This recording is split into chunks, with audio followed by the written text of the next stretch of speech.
El sur de América. Allí donde el Atlántico y el Pacífico se encuentran y los Andes se sumergen buscando la Antártida.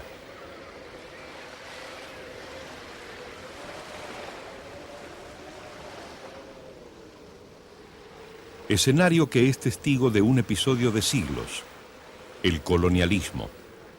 A 500 kilómetros de la costa argentina, dos islas dominan el acceso a la Antártida y al estrecho de Magallanes, las Malvinas. Pertenecientes originalmente al Reino de España, en 1764 y 1766 respectivamente, franceses e ingleses ocuparon ilegalmente Soledad y Gran Malvina. Pero ante la decidida interpelación de la corona española, ambas naciones reconocieron su derecho y se retiraron. Los comienzos del siglo XIX presenciaron intentos ingleses más decididos para apoderarse de plazas y puntos estratégicos del Virreinato del Río de la Plata. En 1806 y 1807, dos expediciones militares invadieron Buenos Aires y Montevideo, pero fueron duramente rechazadas.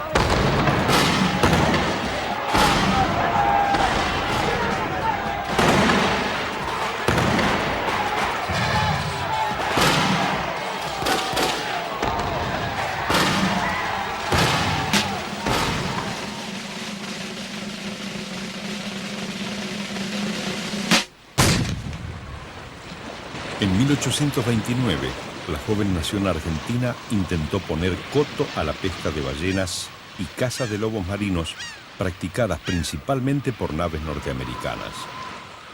Como respuesta, el gobierno de Washington envió una corbeta de guerra, la Lexington, que disimulada con la bandera francesa se apoderó de Puerto Soledad, destruyendo las instalaciones y expulsando a sus habitantes. 3 años más tarde, una pequeña guarnición argentina se establecía nuevamente. Pero el 2 de enero de 1833, el capitán inglés John James Onslow, al mando de la nave Clio, ocupaba definitivamente las islas. El pabellón argentino fue arriado y la bandera imperial flamearía ininterrumpidamente hasta el 2 de abril de 1982.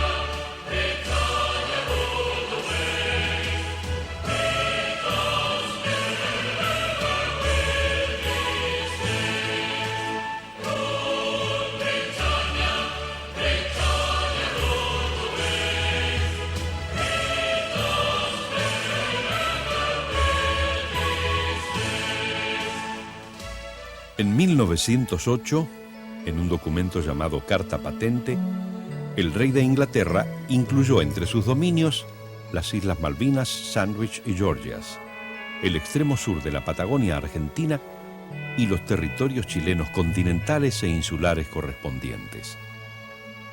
A raíz de las protestas de los gobiernos de ambos países, el mapa fue corregido en 1917. Pero 3 años más tarde, la corona inició la compra de tierras en la misma zona que se había adjudicado.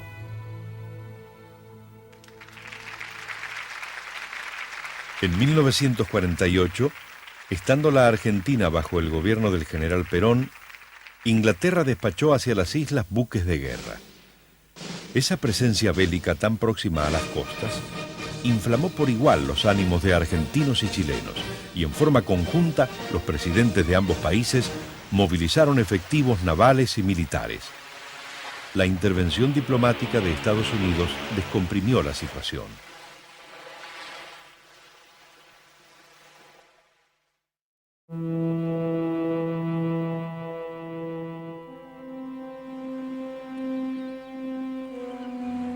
El caso Malvinas ingresa a las Naciones Unidas en 1960.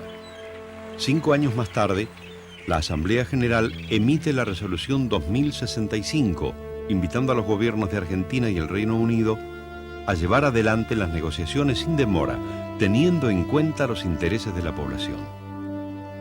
La elección del término intereses y no deseos constituye un respaldo a la posición argentina. Desconoce el derecho de autodeterminación de los habitantes de las islas por no tratarse de nativos que aspiran a recuperar su independencia, sino de colonos implantados por el país colonizador. Estos, los kelpers, constituyen una comunidad dedicada a la cría de ovejas de no más de 1850 integrantes, considerados por los británicos como ciudadanos de segunda.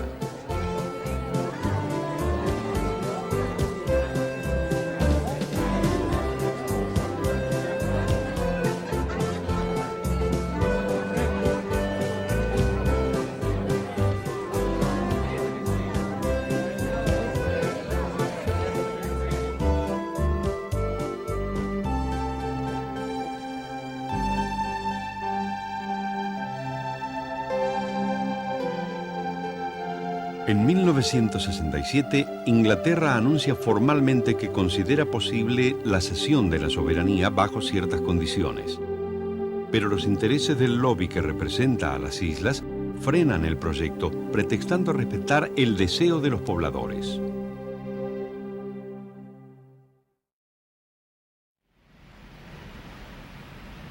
A comienzos de 1975, un informe secreto de la Universidad de Birmingham al Foreign Office se hace público por obra de la prensa. En él se dice que en Malvinas hay 4 o 5 veces más petróleo que en el Mar del Norte y en la cuenca atlántica de los Estados Unidos. El Sunday Telegraph presagia una guerra entre Argentina y Gran Bretaña. Hay 2 estudios fundamentales que se han hecho.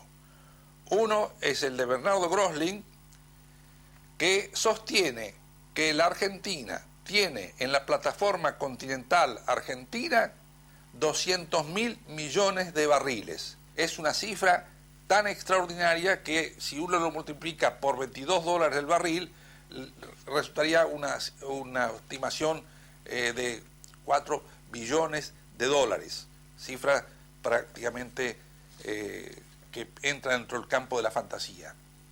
Estos estudios se han realizado también por la Universidad de Columbia, que localiza 4 grandes zonas de interés petrolífero. Una es la cuenca del Golfo de San Jorge, otra es la cuenca de las Malvinas, que gira desde Tierra del Fuego en adelante, la otra es la del Banco Burwood, que es un islote sumergido de 70 metros de profundidad, pero de unos más de 10.000 kilómetros cuadrados, que también tiene interés petrolífero. A principios de 1976, el barco oceanográfico Shackleton de la Armada Británica inicia una nueva expedición destinada a investigar los recursos naturales de la cuenca de las Malvinas. El petróleo es uno de sus objetivos principales. La Cancillería argentina entrega al embajador británico una nota en la que recalca que, de no retomarse las negociaciones, se marchará hacia una colisión. Consecuente con esta declaración, Argentina retira su embajador ante el Reino Unido. Mientras navega por la zona de Malvinas y al desconocer la orden de detención, el Shackleton es intimidado con cañonazos de advertencia. El episodio desnuda la naturaleza profunda del conflicto. Un país resguardando su patrimonio frente a otro que consolida su despojo. Pero el incidente por decisión argentina no pasa a mayores. Pronto queda opacado por otro suceso que conmueve profundamente a la opinión pública del país. El 24 de marzo de 1976, las Fuerzas Armadas argentinas derriban al gobierno constitucional mediante un golpe de Estado. Una junta de comandantes toma el poder en nombre de los valores occidentales y cristianos y desata una sangrienta represión sobre el pueblo.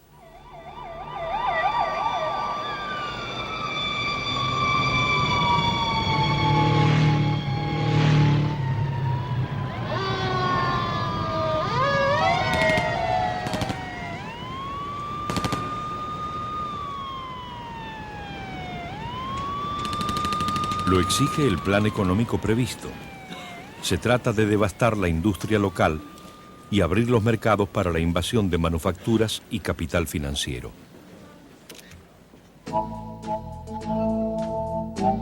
En casi toda Latinoamérica se vive la hora de las dictaduras.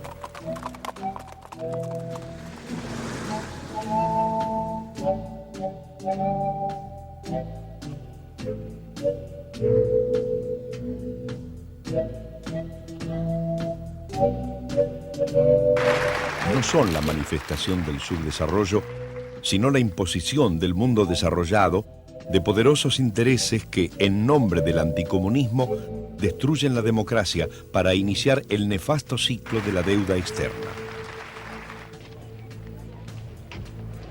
Dado el deterioro de las relaciones diplomáticas con Argentina y temiendo que el nuevo gobierno militar pueda impulsar la disputa por Malvinas a un enfrentamiento armado, el Comité de Defensa y el Gabinete británico aprueban una agenda más abierta de negociaciones que incluye la discusión de la soberanía.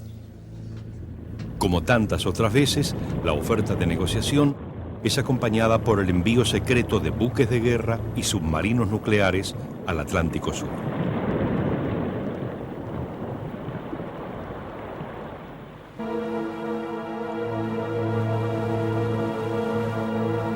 En 1978, un nuevo conflicto se abre en el sur. Los presidentes Jorge Videla, de Argentina, y Augusto Pinochet, de Chile, llegan al borde de la guerra por la posesión del canal de Beagle, un estrecho que comunica ambos océanos.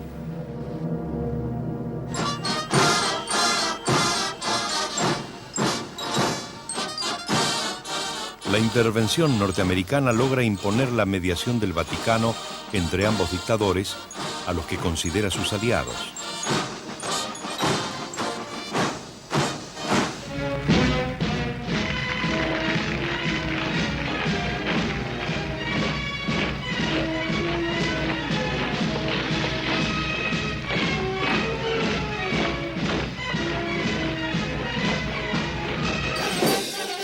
En medio de la tensión, Gran Bretaña reitera su acercamiento a Chile.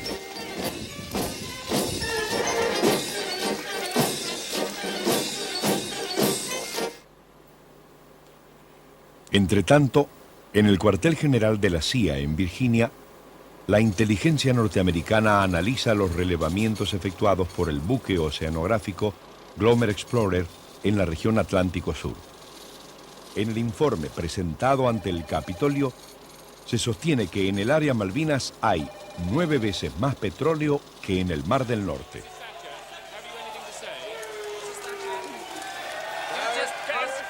En mayo de ese año, la dirigente conservadora británica Margaret Thatcher asume el gobierno de Gran Bretaña. Very excited, very aware of the responsibilities. Her Majesty, the Queen, has asked me to form a new administration, and I have accepted. It is, of course, the El lobby de las Falklands continúa su presión para que se congele cualquier negociación con Argentina. Paralelamente, y en medios gubernamentales, se contempla la posibilidad de hacer de las islas una fortaleza militar. En el continente americano, la doctrina de la seguridad nacional está en su apogeo. Muchos generales creen que una nueva guerra mundial ha comenzado en el tercer mundo bajo la forma de la violencia política que acompaña la protesta popular. Esa violencia, según el Pentágono, obedece a una estrategia soviética que tarde o temprano abarcará el planeta. Consecuente con esta idea, el régimen militar argentino envía armas y asesores al dictador nicaragüense Anastasio Somoza para enfrentar la rebelión popular. Sin embargo, la vieja dinastía se derrumba y el Frente Sandinista toma el poder. Ronald Reagan do solemnly swear. El triunfo de Ronald Reagan en los Estados Unidos es recibido con entusiasmo en Buenos Aires y en Londres. Margaret Thatcher se siente más respaldada por la nueva derecha norteamericana y el liderazgo conservador de Reagan. La Junta Militar celebra la perspectiva de un entente ideológico y militar en el continente.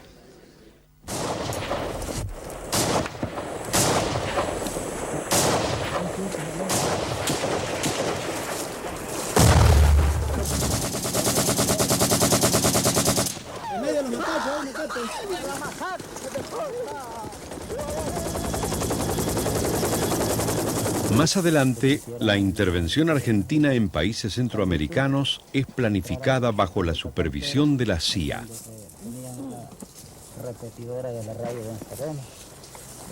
Se proyectan operativos conjuntos que la central norteamericana coordina a su vez con el narcotráfico. Armas y cerca de 200 asesores argentinos son ubicados en Honduras, El Salvador y Guatemala.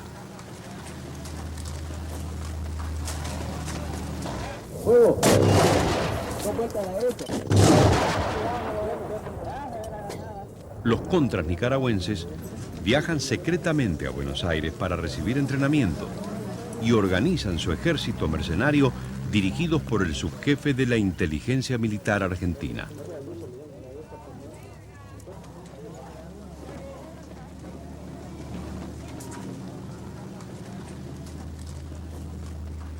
Las relaciones argentino-estadounidenses atraviesan un momento óptimo.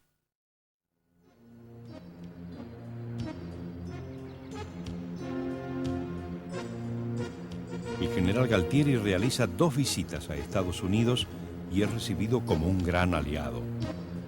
Su personalidad impresiona a los círculos del Pentágono, que lo califican de general majestuoso. Y es así.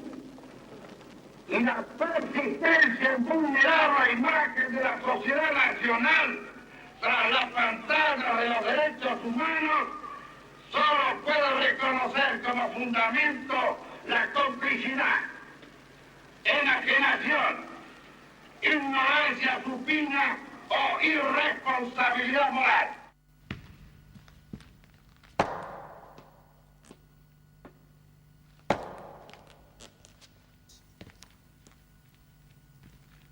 Estos galanteos contrastan con el curso desalentador de las gestiones que se llevan a cabo sobre Malvinas. La posibilidad de reconocer la soberanía argentina a cambio del arriendo del archipiélago al Reino Unido por 99 años es descartada. Inglaterra ordena preparar un plan de contingencia civil y militar, imponiéndose el criterio de congelar toda discusión y reivindicar el derecho de autodeterminación de los kelpers. Este argumento protege en realidad otro tipo de prerrogativas, la de los poderosos intereses del lobby.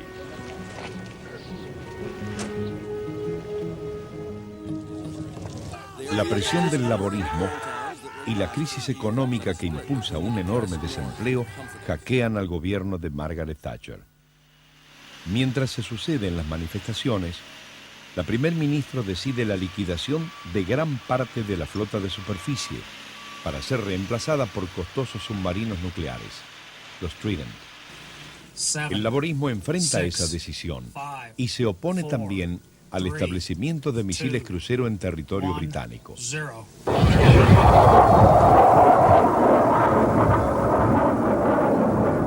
El avance del ala izquierda del partido amenaza causar un duro golpe a la OTAN.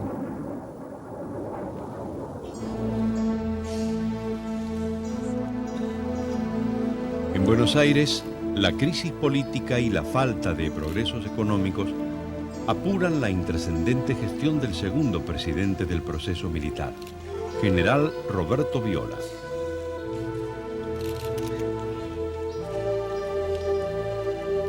El candidato para reemplazarlo ya ha sido designado. Leopoldo Galtieri será el próximo gobernante de facto. Este cambio de mando coincide en realidad con otros planes. Estados Unidos ha dado por finalizada la etapa necesaria de las dictaduras militares. El paso siguiente debe ser el establecimiento de democracias controladas.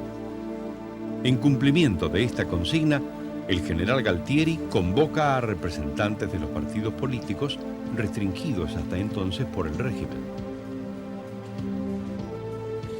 Desde hace algún tiempo, en los escritorios de la Armada Argentina circula un plan de recuperación de las Islas Malvinas que ha tenido distintas lecturas entre las fuerzas. El matrimonio bélico con Estados Unidos en Centroamérica hace creer a los militares argentinos que la balanza diplomática se inclinará a su favor. Al finalizar enero de 1982, el canciller Costa Méndez envía una nota al embajador británico reafirmando la necesidad de retomar sin más demoras las conversaciones. Inglaterra encubre su designio de paralizar toda discusión sin romper el diálogo. Y ante la dureza de un nuevo comunicado de la Cancillería argentina, inicia los preparativos para movilizar a su armada.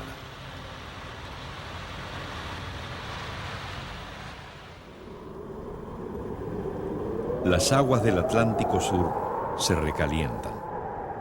La zona en conflicto comprende, además de las Malvinas, las islas Georgias y Sandwich del Sur.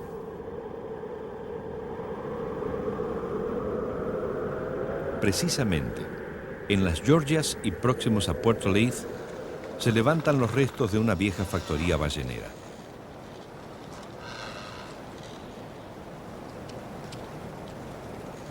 Contratado para proceder a su desmantelamiento y con la aprobación de la Embajada Británica, el empresario argentino Constantino Davidoff envía un reducido contingente de obreros que al desembarcar izan la bandera argentina. La versión transmitida a la inteligencia inglesa desde Puerto Stanley dibuja el episodio como una ocupación militar.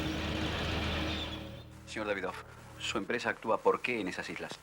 Estamos cumpliendo con un contrato de desmantelamiento de unas factorías balleneras.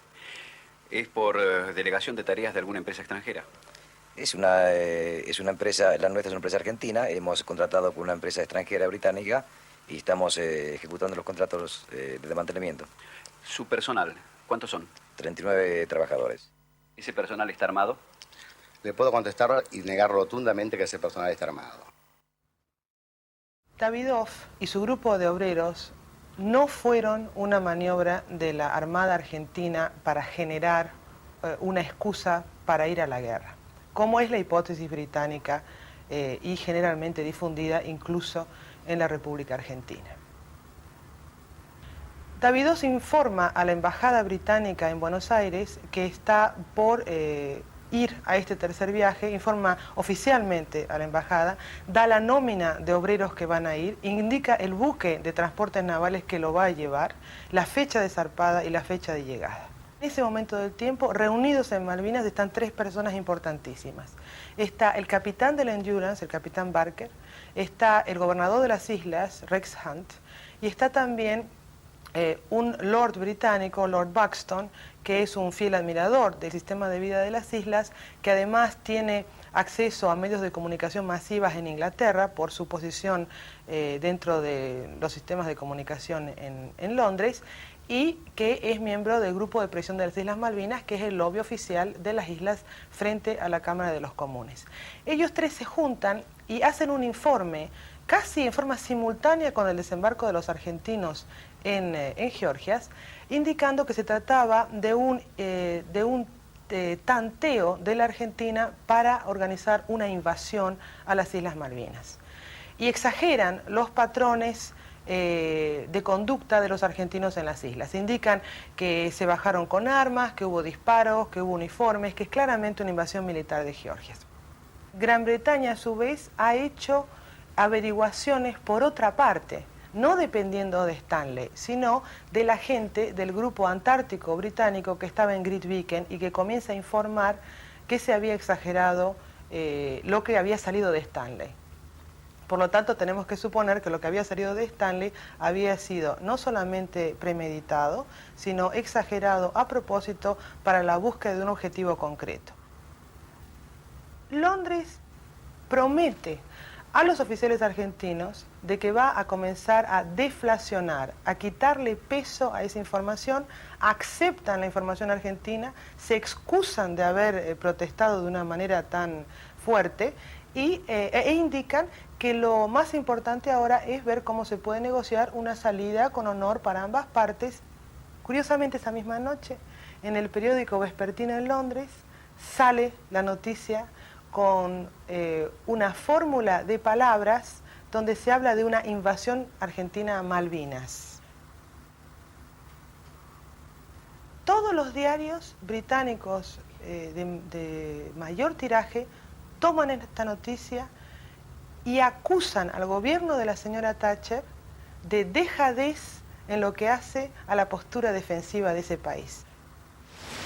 Aquí entra a jugar un elemento, a mi juicio, fundamental en el inicio de la guerra, que fue el envío de un buque británico polar, en este caso el Endurance, con 20 Royal Marines y con armamento bélico, a las Georgias para quitar por la fuerza a los trabajadores de ese territorio. La Marina, en forma totalmente consecuente, dice es inadmisible. Por lo tanto, vamos a enviar un buque propio para disuadir al Endurance de cumplir con su objetivo. El Bahía de Paraíso tenía instrucciones muy claras. Tenía que llegar antes. Si llegaba antes, tenía que desembarcar gente, sus infantes de marina, ahí en Georgia, para proteger a los trabajadores que no fueran tomados por la fuerza y que se prosiguiera la negociación diplomática con Inglaterra por todos los medios.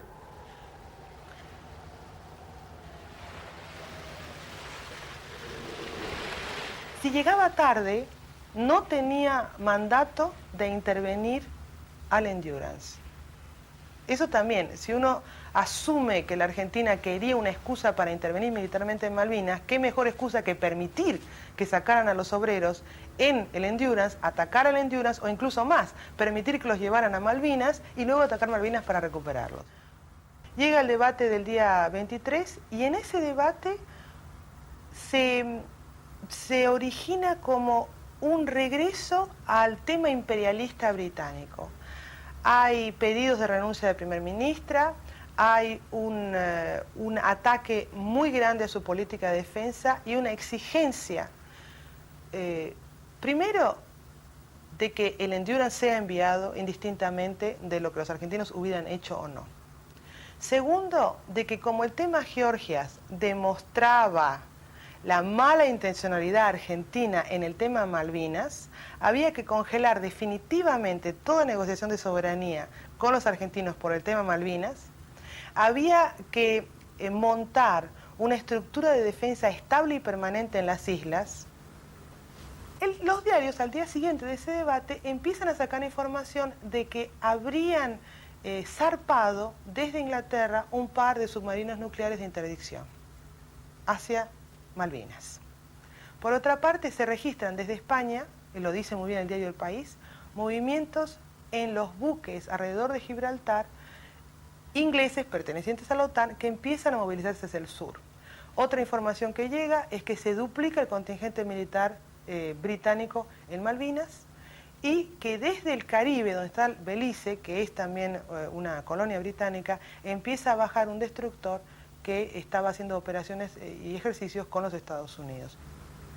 Ya el 26 de marzo, con esa información, los argentinos tienen un problema grave, que es, ellos saben que si no actúan, no solamente Georgia se pierde, el problema ya no es Georgia. Georgia fue problema hasta el 25, pero la fuerza que se ve venir, sumada a la declaratoria política de la Cámara de los Comunes, indica que Londres había cambiado el objetivo, que el objetivo era reforzar Malvinas y no negociar nunca más. Entonces la Argentina también cambia el objetivo. Dice, bueno, ahora la amenaza no es a Georgia, es a Malvinas. Golpeados por la represión y el apagón industrial, los trabajadores argentinos tienen otras urgencias.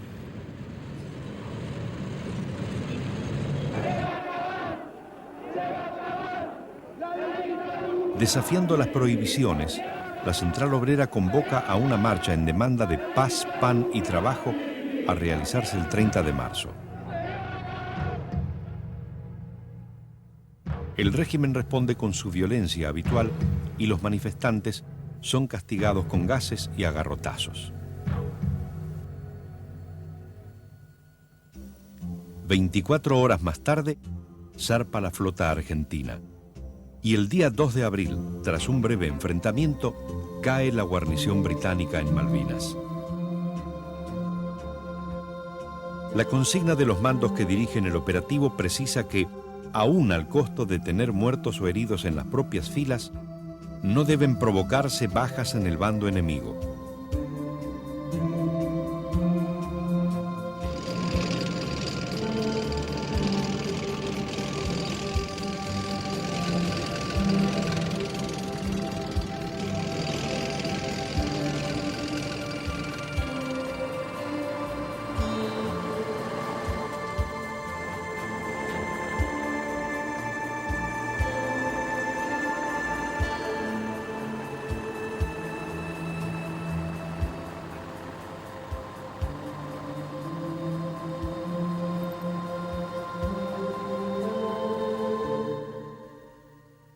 Muy bien esto, que la verdad que el ejército ha cumplido con lo de ellos esta vuelta. Una opinión en este momento. Solidario con la actitud de gobierno. ¿Sobre qué? ¿Sobre las Malvinas? Y que tienen que defender a toda cuesta. ¿Qué le parece? No se imagina, ¿no? Más que las recuperamos por fin de cuántos años, va, más de un siglo. Me desperté muy feliz, chocha, una alegría muy grande. Estoy muy feliz, orgullosa.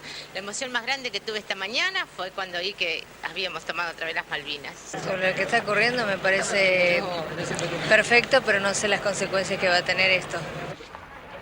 El plan del régimen militar se reduce a la ocupación temporaria de las islas y el retiro inmediato de las tropas para promover la intervención de las Naciones Unidas y forzar a Gran Bretaña a sentarse a la mesa de negociaciones.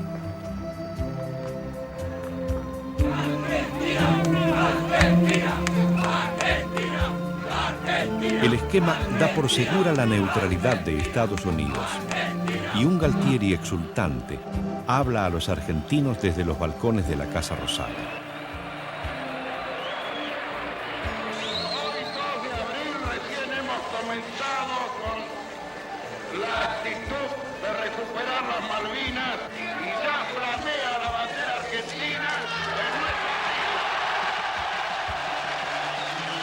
Líderes y representantes de los principales partidos políticos y del sindicalismo manifiestan su adhesión.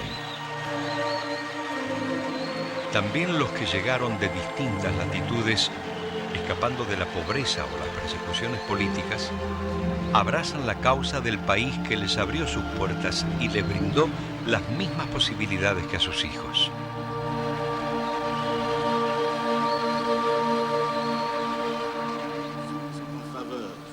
De résolution publié sur la cote S-14947. El Consejo de Seguridad de la ONU aprueba la resolución 502 que exige un inmediato cese de hostilidades y el retiro de todas las fuerzas argentinas de las islas, exhortando a los gobiernos de los dos países enfrentados a encontrar una solución diplomática. Abstención. En realidad, y siguiendo el plan previsto, el retiro de fuerzas que se reclama ya ha sido iniciado el mismo día de la ocupación.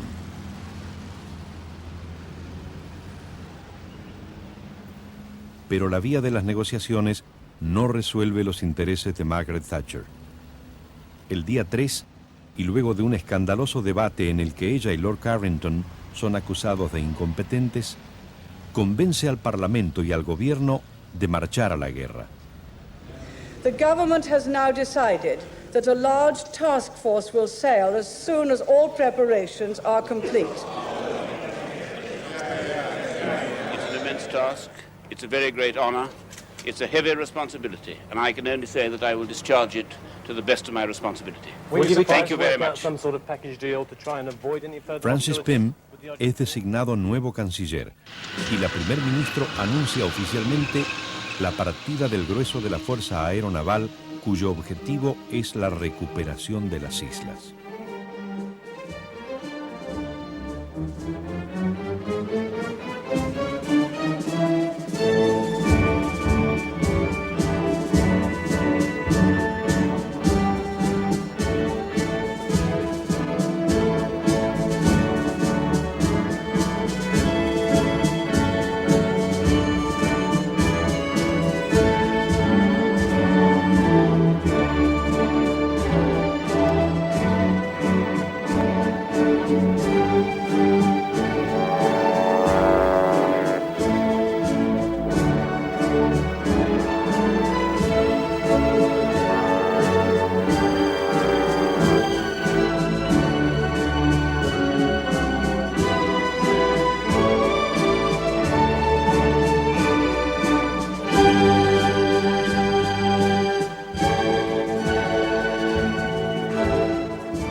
Esta decisión hace revertir el plan original del gobierno argentino que ordena el envío de nuevos contingentes de ocupación.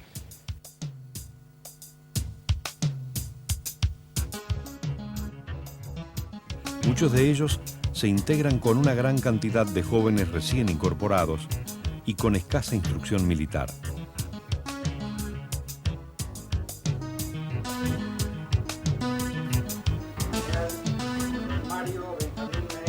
El general Mario Benjamín Menéndez asume como gobernador militar del archipiélago. Y la patria ante estos santos evangelios. Sí, juro. Si así no lo hicieren, Dios y la patria por lo demás.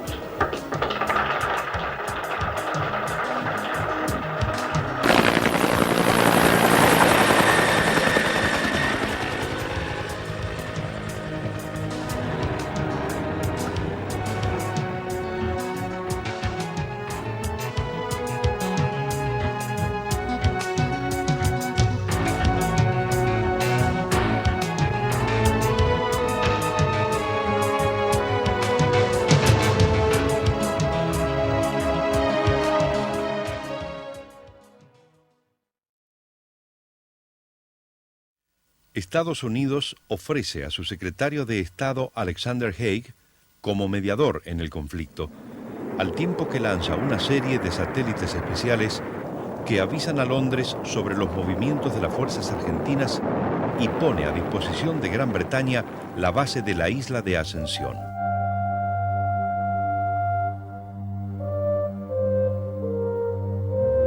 En nombre de una neutralidad que de hecho no existe, el mediador desarrolla sus funciones con un criterio muy particular. No transmite claramente a cada parte las pretensiones de la otra. Las distorsiona u oculta, sustituyéndolas con sus propias ideas.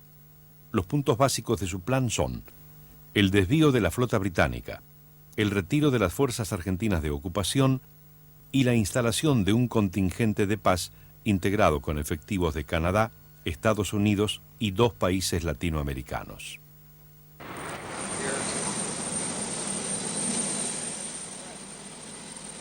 El gobierno inglés rechaza su propuesta en forma categórica. No le interesa la presencia de un control internacional y antes de iniciar cualquier negociación, exige la desocupación inmediata de las islas.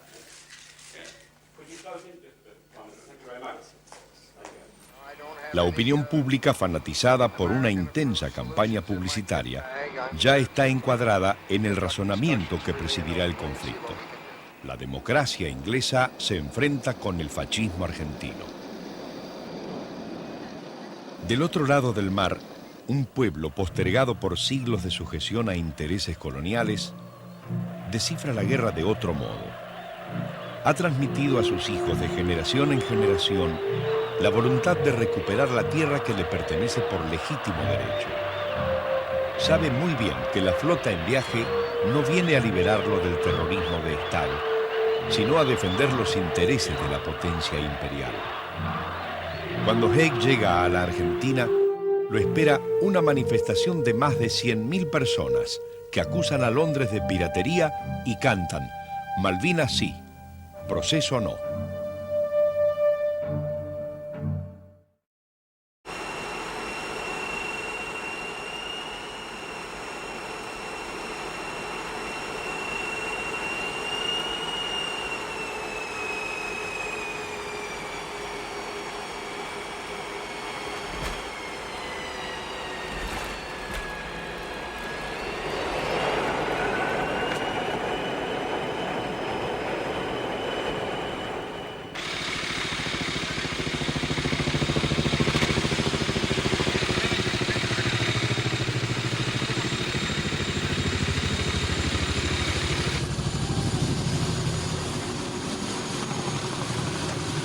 En el inicio de las conversaciones y previniendo una defección de Estados Unidos a sus compromisos intercontinentales, los argentinos comunican su intención de convocar al TIAR en el caso de que las naves inglesas violen la zona de seguridad fijada por el tratado.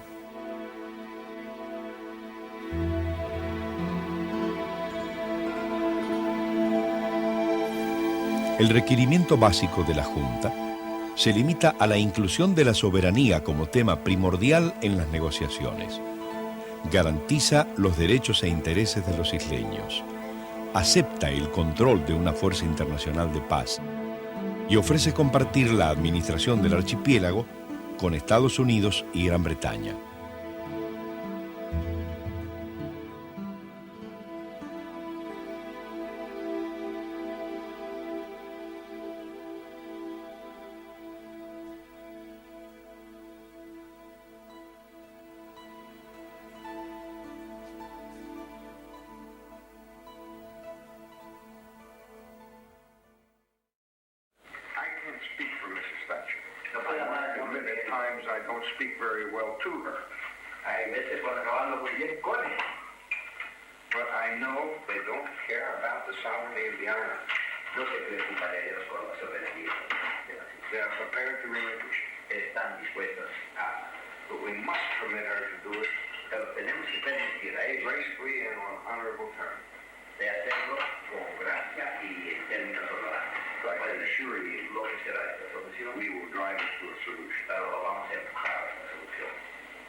La mención del TIAR, es decir, del Tratado Interamericano de Asistencia Recíproca, inquieta al mediador.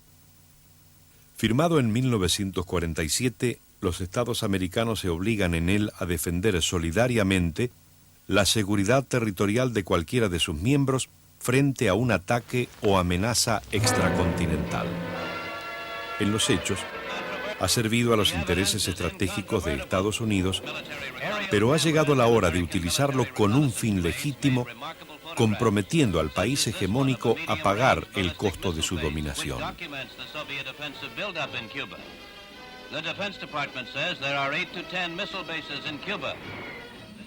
De regreso a Londres, Haig retoma las conversaciones sobre la base de sus propias ofertas y sin ningún fundamento real da a entender que Costa Méndez ha insinuado un gesto afirmativo frente a las pretensiones británicas relacionadas con los Kelpers.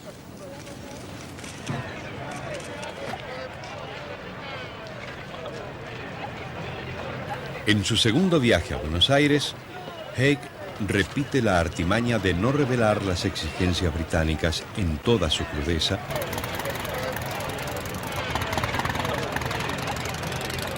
y tardíamente los argentinos toman conciencia de su juego. Someterlos en forma gradual a la voluntad omnímoda de la otra parte.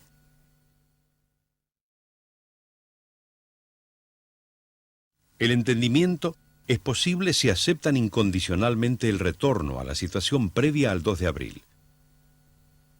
El precio de la negociación, es decir, de la paz, es una derrota anticipada.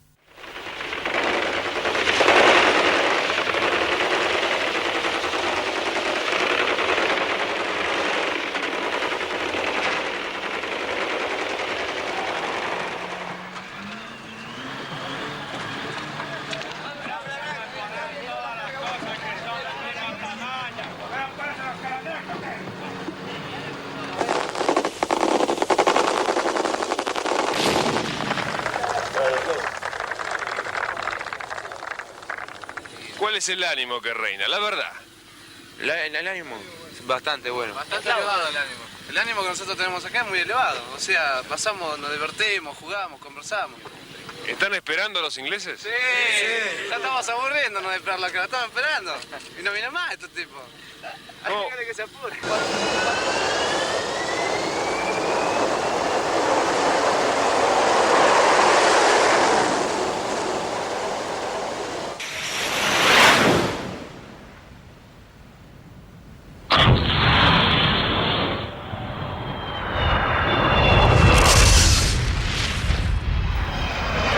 Vísperas de la reunión convocada por la OEA, en la que la Argentina solicitara la aplicación del TIAR, fuerzas británicas capturan la guarnición de las Georgias.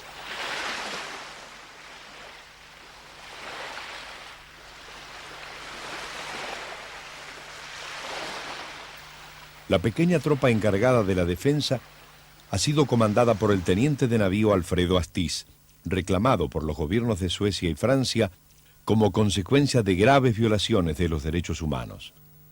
En cumplimiento de una recomendación de los altos mandos de Buenos Aires, la rendición se produce sin oponer mayor resistencia. El ataque extracontinental previsto acaba de consumarse.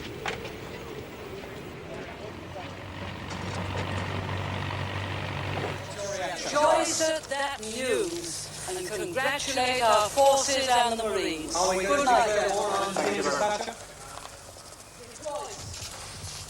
Georgia del Sur, otro cable urgente desde Washington. El canciller argentino Nicanor Costa Méndez dijo hoy que el ataque británico contra su país pone en grave peligro la paz mundial. ¡Queremos noticia! ¡Queremos noticia! ¡Queremos noticia! ¡Queremos noticia!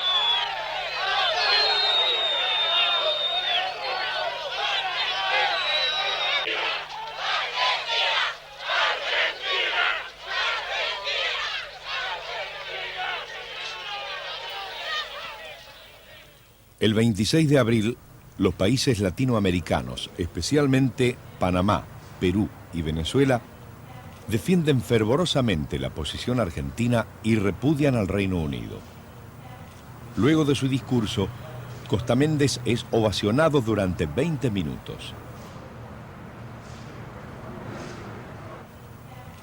Dada la dependencia económica de casi todos los países concurrentes con Estados Unidos, no se plantea el paso siguiente previsto por el tratado: la participación militar de los otros miembros del organismo en la contienda.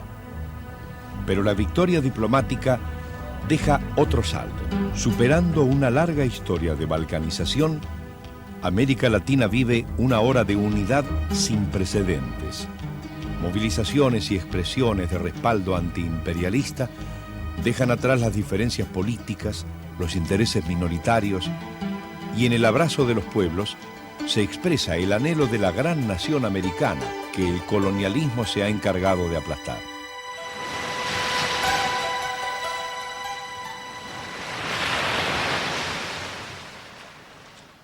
Try the old vanes at the back, make sure they're not free to rotate, otherwise it could already be armed, and check that the tail isn't already opened, okay?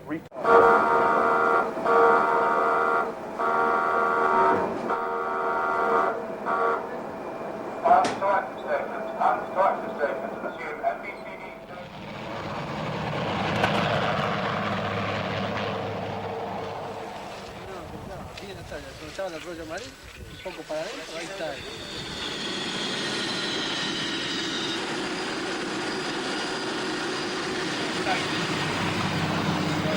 Buen día, señor.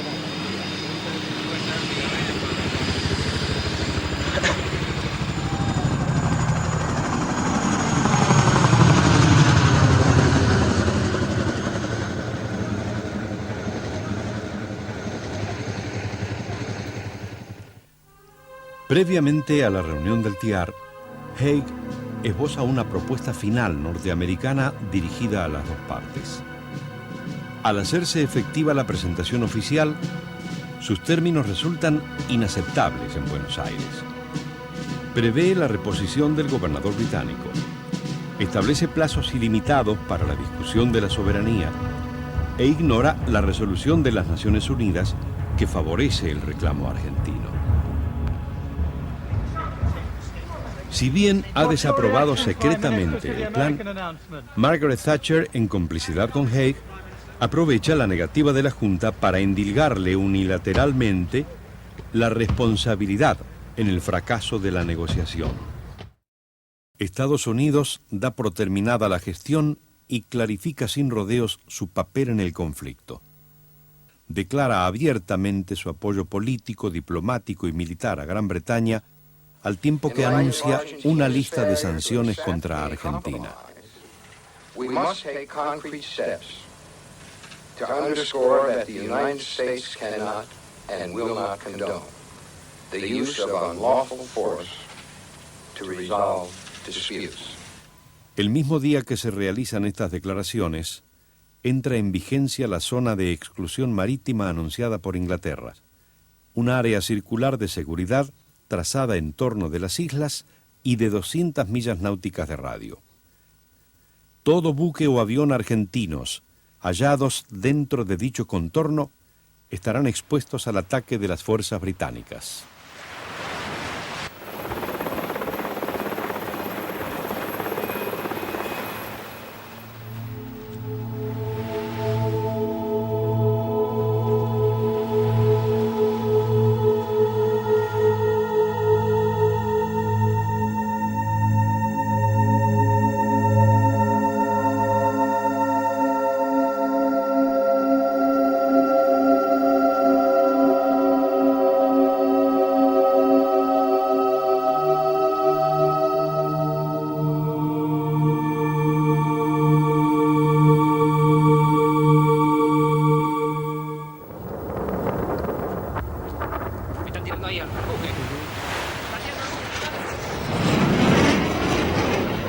El 1 de mayo, los ingleses bombardean las pistas de aterrizaje de Puerto Argentino y Pradera del Ganso sin producir daños considerables. Esta acción ha sido pensada como una demostración de poderío destinada a la vez a probar y desgastar las defensas enemigas.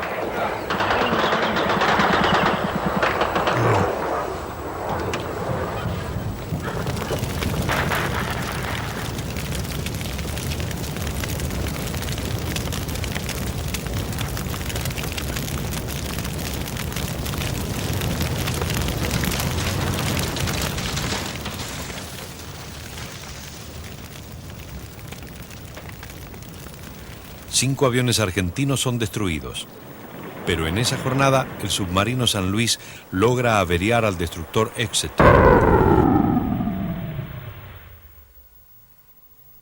La Fuerza Aérea impacta a las fragatas Arrow y Alacrity y elimina otro destructor cuya baja no es reconocida. La artillería antiaérea derriba 4 aviones Harrier, pero este saldo es igualmente refutado.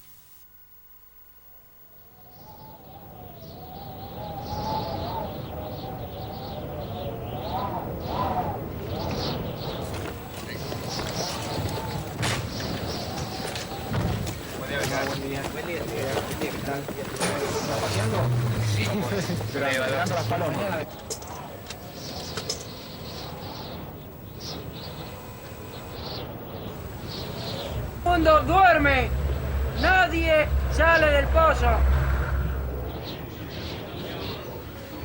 Aparentemente es mucho mejor, la situación aparente mucho mejor y estamos tranquilos, estamos aquí. Alarmado por el desencadenamiento de la escalada bélica y persuadido de que Londres aún está dispuesto a negociar, el presidente del Perú, Fernando Belaúnde Terry, toma el papel vacante de mediador y ofrece a ambas partes una versión corregida de la propuesta anterior. Pero una nueva jugada británica paraliza abruptamente esta gestión.